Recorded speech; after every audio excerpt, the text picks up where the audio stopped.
Keldagrim. Home of the Dwarves, this proud city was one of the largest settlements that Runescape had to offer. Yet, nowadays, this industrial powerhouse lies forgotten. And while there are a few sites here and there that see some use, they're more like a blip on the player's journey, and the city is known for a great hide-and-seek location more than anything. So while the dwarves tend to be isolated and keep to themselves, let's see if we can't bring some commerce back to the consortium. What's up, everyone? This is Destroyer229, and welcome to the Hotspot. On today's episode, we'll take a look at Keldagrim, another underground city that, like Dorkish Khan, is mostly neglected. Keldagrim isn't as forgotten as our other two cities, but there's still a lot that this city can offer to help entice players to visit more often. We'll go over this in three parts. First, we'll go over the facilities that Keldagrim currently offers, including a few that still bring in some foot traffic. Second, we'll go over a new trading method to a skill that isn't mining or smithing. And third, we'll go over how we can reintroduce the dwarves back into the main narrative, and discuss current lore issues that currently stand. So grab your kebabs, and let's delve down into the mines. Keldagrim was added to the game alongside the quest The Giant Dwarf, both of which were released on May 31st, 2005. It is the primary home of the Dwarves, and is the central hub for metal trades and transportation centers in Gielinor. Activities to do in Keldagrim include using one of only 2 breweries in the entire game, and visiting several different mines, including the Arzian mine for gold, various smaller mines around the city with low to mid-tier ores up to luminite, and the lava flow mine for general training and upgrades. There's also a gravestone shop, which gives the highest tiered graves for players to use, the blast furnace for creating metal bars up to rune, and the Chaos Dwarf Battlefield, where players can get the Dwarf Hand Cannon and the Dragon Pickaxe. You can also access several different areas of the game through Keldagrim. Relica is right outside the main entrance. Several minecart locations can be accessed from here, including Ice Mountain, White Wolf Mountain, and the Grand Exchange. And Dorkish Khan can be accessed via train after another slice of ham. However, with how the game has developed over the past decade, Keldagrim has been outshined by newer content. Most of the transportation methods are obsolete, and the ones that are helpful can be reached much more easily. Gravestones are more or less useless, unless the player really doesn't want to pay death costs, which are also at an all-time low. And breweries have never really been that popular with players, due to the time investment required for lackluster results. Now, that's not to say that no one has a reason to visit Keldagrim.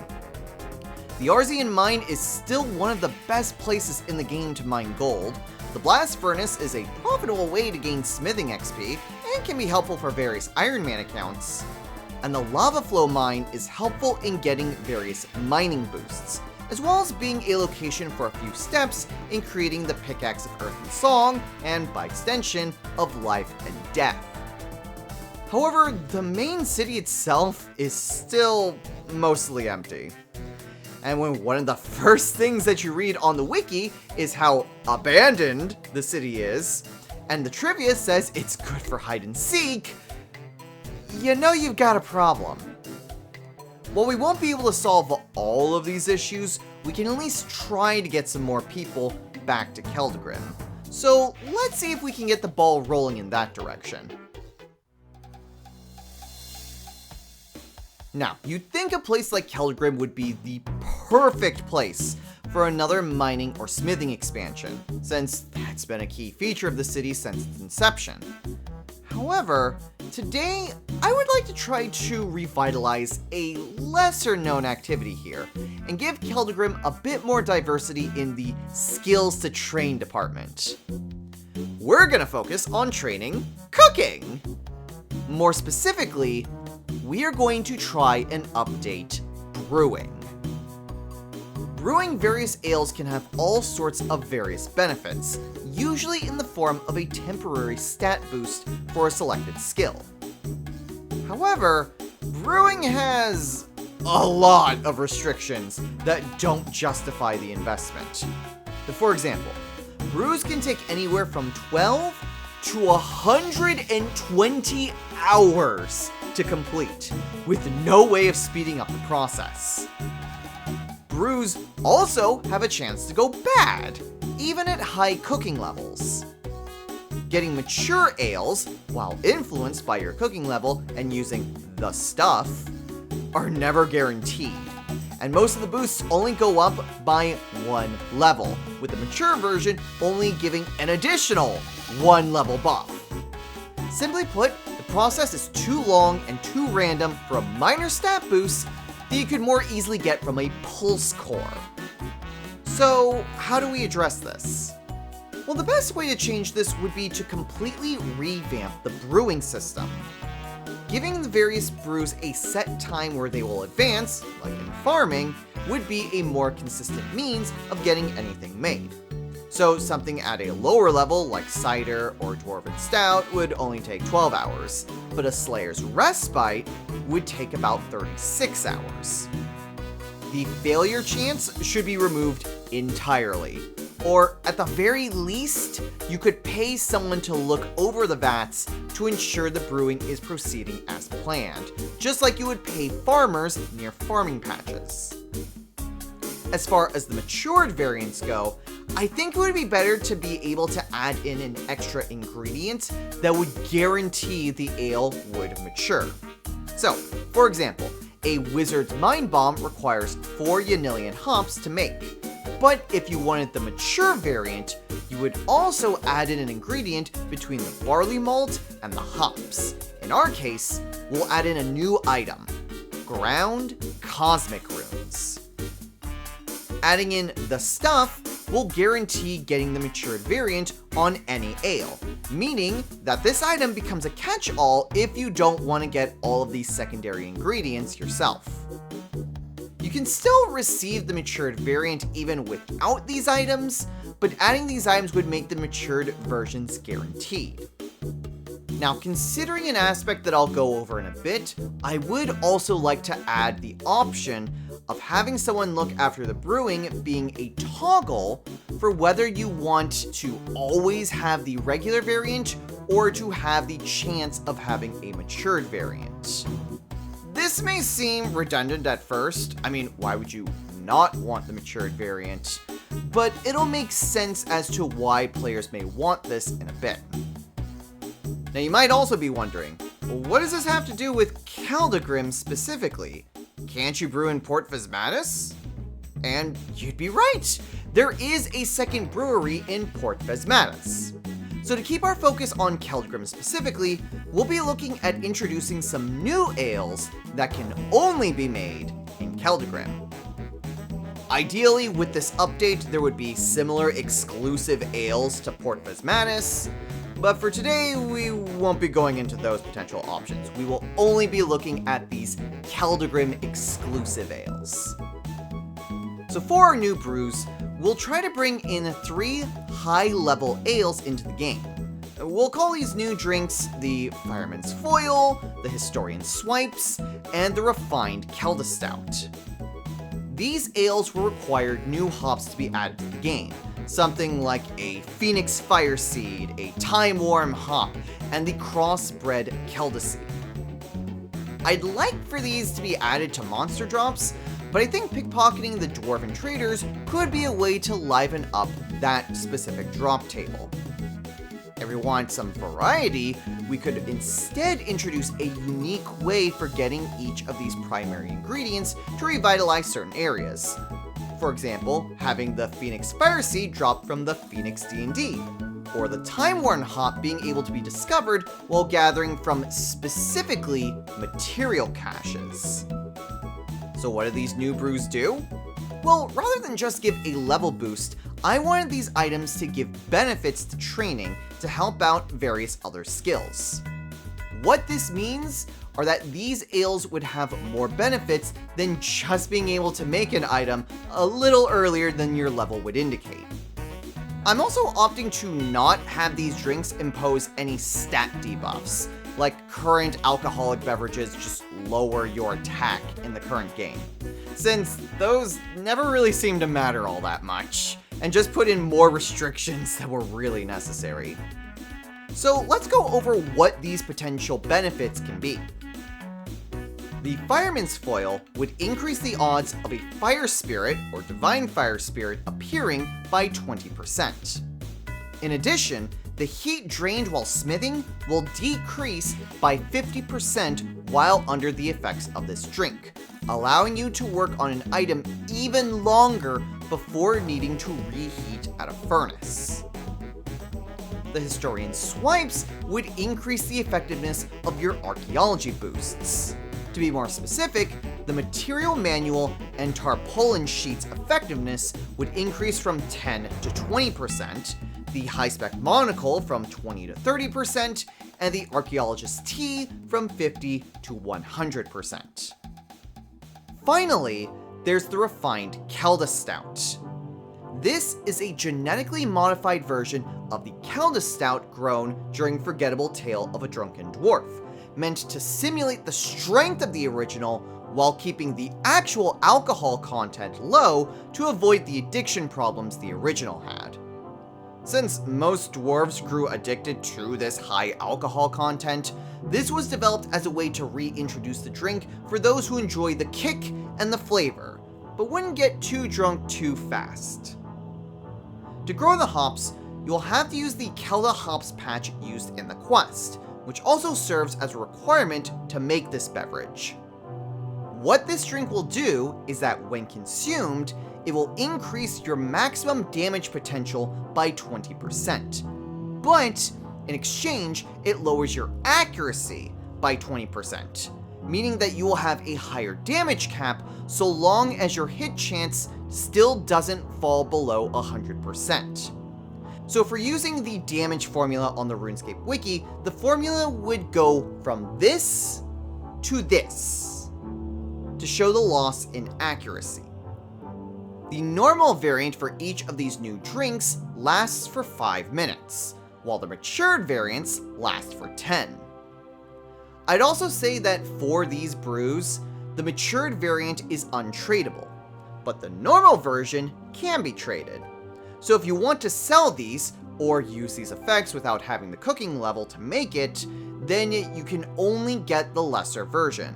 Kinda like how the player-owned ports armors work. This is where it's important to have a toggle that I mentioned earlier. That way, people who are making these to sell can do so without accidentally getting the stronger, non-tradable version. Finally, the levels to make these brews would ideally be at least level 70, though I would not be opposed to making the refined Kelda Stout to be above level 100, to help include more stuff on the way to 110. There'd also need to be farming levels associated with these, but considering how low of a farming level you'd need to grow any form of hops, I'd imagine that the level to grow these would be significantly lower, probably around the 50s to 60s. While brewing will still be a multi-step process, hopefully these additional benefits will entice players to get back into brewing, or at the very least, be the first step in doing so. But for now, let's shift our focus to storytelling, and the problems we have to overcome there. So unlike the other two areas, we're not going to be delving into any major story ideas for Keldagrim. Instead, I want to talk about the potential issues we have in trying to either expand or incorporate Keldagrim into recent content, and go over some ideas on how we can remedy this. It's honestly kind of surprising, But the Red Axe storyline is pretty isolated compared to the rest of the game's stories. I mean, you'd think that this series would be entirely within the 5th Age, but in actuality, aside from the Giant Dwarf, all of the dwarf quests are ambiguous. And even then, Giant Dwarf is required mostly because of the Cave Goblin series. And unlike, say, the Elves, where Plague's End could be either 5th or early 6th Age because of Within the Light, no other quests require the Dwarf series in any capacity beyond access to the city. So it's possible to do Giant Dwarf, not touch Forgettable Tale until you've got Necromancy, and still be narratively consistent. Which is just absolutely bizarre to me that can happen. Like, the Red Axe leaves the Consortium, and then don't do anything for 20 years. It's insane that can happen, but it technically doesn't break canon. And while that may be a funny quirk, there is a more pressing issue to discuss. And that is, who actually rules Keldagrim? At the end of Birthright of the Dwarves, the player has 2 options that determine who will rule over Keldagrim. First, the player decides whether to kill or spare Veldeban, as he is currently fighting the mind control powers that the Red Axe is using, and he specifically asks for you to kill him. The second choice is whether Keldagrim should be ruled by a king or the Consortium. These 2 questions lead to 3 potential outcomes for Keldagrim. If the player decides the Consortium should rule, then they take over as they did prior to the start of the series. If the player decides that a king should rule, then Keldagrim gets one of 2 monarchs. If Veldeban is spared, then he will continue ruling Keldagrim as king. But if you killed Veldeban earlier, then the Drunken Dwarf, yes, the old random event, is found to be the rightful king, and thus takes the crown. This split decision came at a time in the mid-2010s where Jagex was experimenting on having the player shape the world of Gielinor around them, making choices that impact their specific game world. And while it was cool in concept, it ultimately makes a giant mess of future updates, as Quest developers can't use characters that had the potential to be killed off based on a player's decision. This makes incorporating the player's decisions more of a shallow choice, and many of these choices either just didn't matter, like choosing between Corsai or Jessica to die in The Void Stares Back, and whether to marry either Astrid or Brand or not in Blood Runs Deep, or the choices were ultimately undone, like any of the choices in the lead up to Sliske's endgame, or whether to kill Zanuck in The Mighty Fall. Now, back on topic, how could we bring the dwarves back into the spotlight? Well, the simplest solution would be that we just get a different ally to help us, or be Keldagrim's representative, regardless of what choices we made. Lieutenant Bray may be a good stand-in for this, or we could get a brand new character, like, say, a new recruit to the Black Guard. But while this circumvents the problem, it also doesn't involve any of the Dwarf series to do it this way, beyond Giant Dwarf. Going back to the narrative quirk I mentioned earlier, I want to see if we can use Birthright of the Dwarves as a requirement for a future quest. That way, our actions at least have had some impact in this future quest, and we can bring this series to a full stop at some point in the timeline. The easiest way to be able to do this would be that the Consortium regains control after the events of Birthright. Either they were already given control by the player, or something befell either king and took them out of the picture. Kind of like how, no matter what you did in Temple of Ikov, Lucian will always get the Staff of Armadil prior to while Guthix sleeps. I don't like this solution though. as it once again eliminates the player's agency and makes the end of Birthright of the Dwarves a shallow choice. Ultimately, while I would like to involve Veldeban at some point, that's going to be difficult to do, as he's either king, retired and drinking, or he's dead. So that's going to be a problem if we want to use him, as bringing an old dwarf out of retirement is very different from bringing him back from the dead. And as king, he'd already be involved in whatever issue this new quest would bring.